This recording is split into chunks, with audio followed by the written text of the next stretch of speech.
Hello everybody, my name is Horia Simon, I'm a chef and the owner of two businesses related with food and especially with local food. One is a big catering business which is called Transylvania Gastronomic Club, and it deals mostly with food that is based in Transylvania and with food that is locally sourced in Transylvania and especially near Cluj.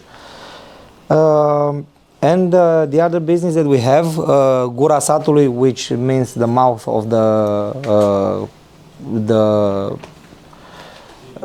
village. Sorry, yeah, thank you.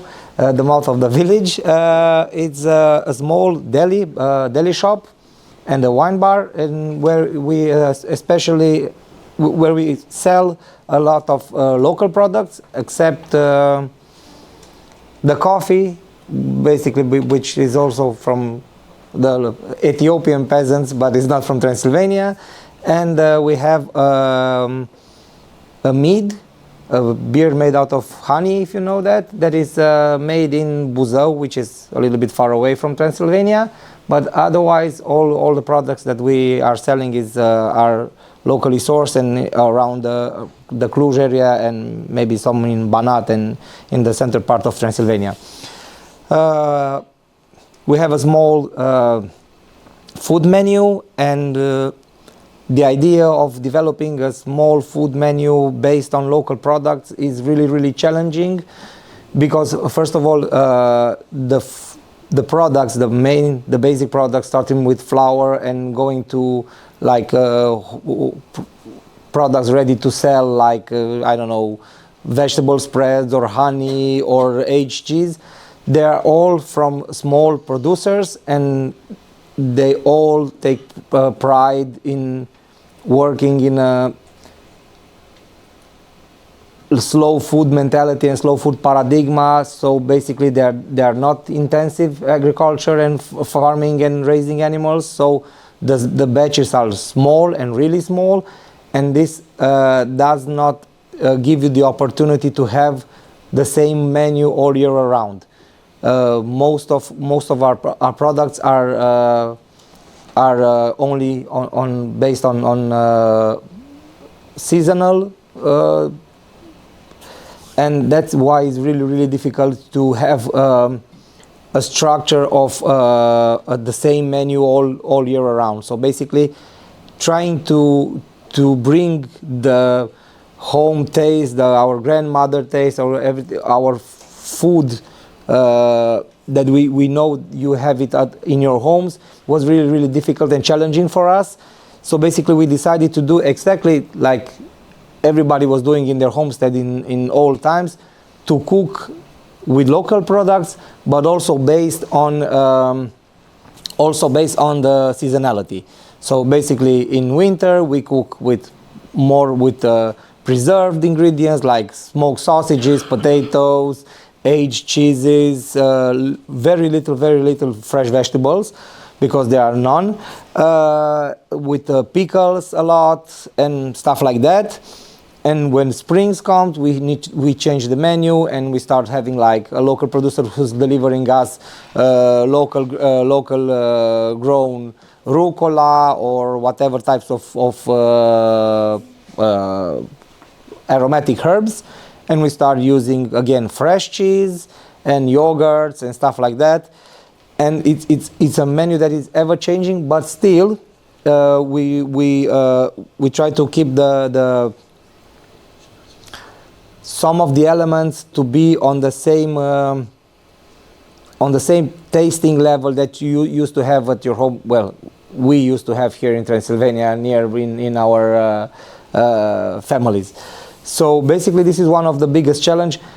Obviously big and huge restaurants in fine dining experiences all over the world use the same two pillars in making menus and food, like local source products and seasonality. But in most parts of the world this comes with a higher price that is reflected in menus and in food, because sourcing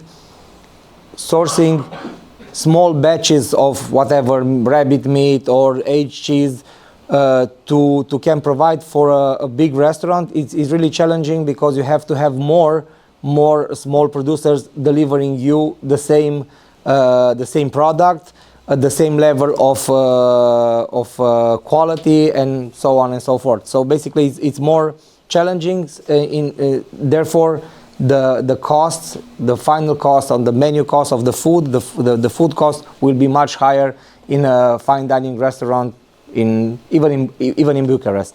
Here in Cluj, even though we are a really big city, we are in proximity of a lot of rural areas that are still producing food. If you ask somebody around here like Luci, they are not producing enough food, but still they are producing enough to at least have some restaurants and some shelves on markets, on supermarkets, on store, or some small delis to bring these products to the general population. So basically, when you do this, the easiest way for everybody is to standardize menus.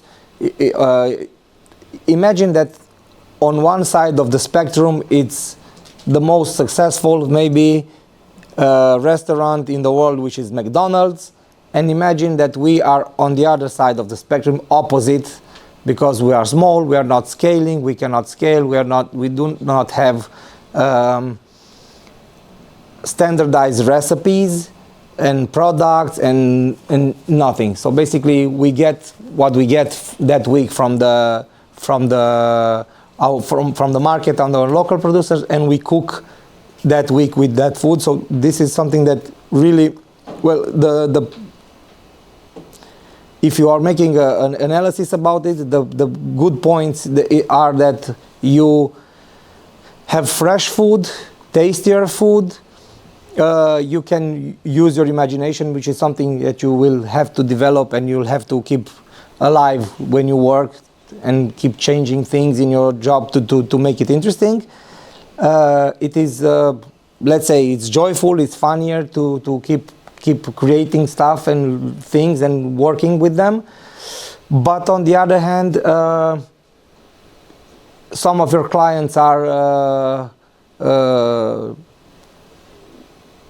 I don't know, let's say dizzy about this. They do not understand how it's working, and they have to give you a call before to see if the food that is that week on your menu fits their expectations and taste and stuff like that. So you have some downsides because people are used to going to a place for a reason, for a food, for a dish, for a special dish that they enjoy. But in our place, it sometimes, even though you know that the food is okay, you might not find that dish you came for. So this is a downside in our business. But we, being really, really small, we kind of taking that risk, and we go on with that. Any questions before I go on?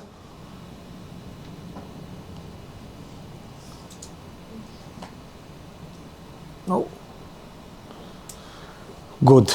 So I will talk to you a little bit about the other business that we have, the biggest one, which is basically the big brother of the small one, where is, again, as I said before, being a little bit bigger, it's more difficult to work with local producers because we are a catering company, and we have to work a lot on demand with whatever our customer asks, obviously from our offers, our menu offers and stuff like that.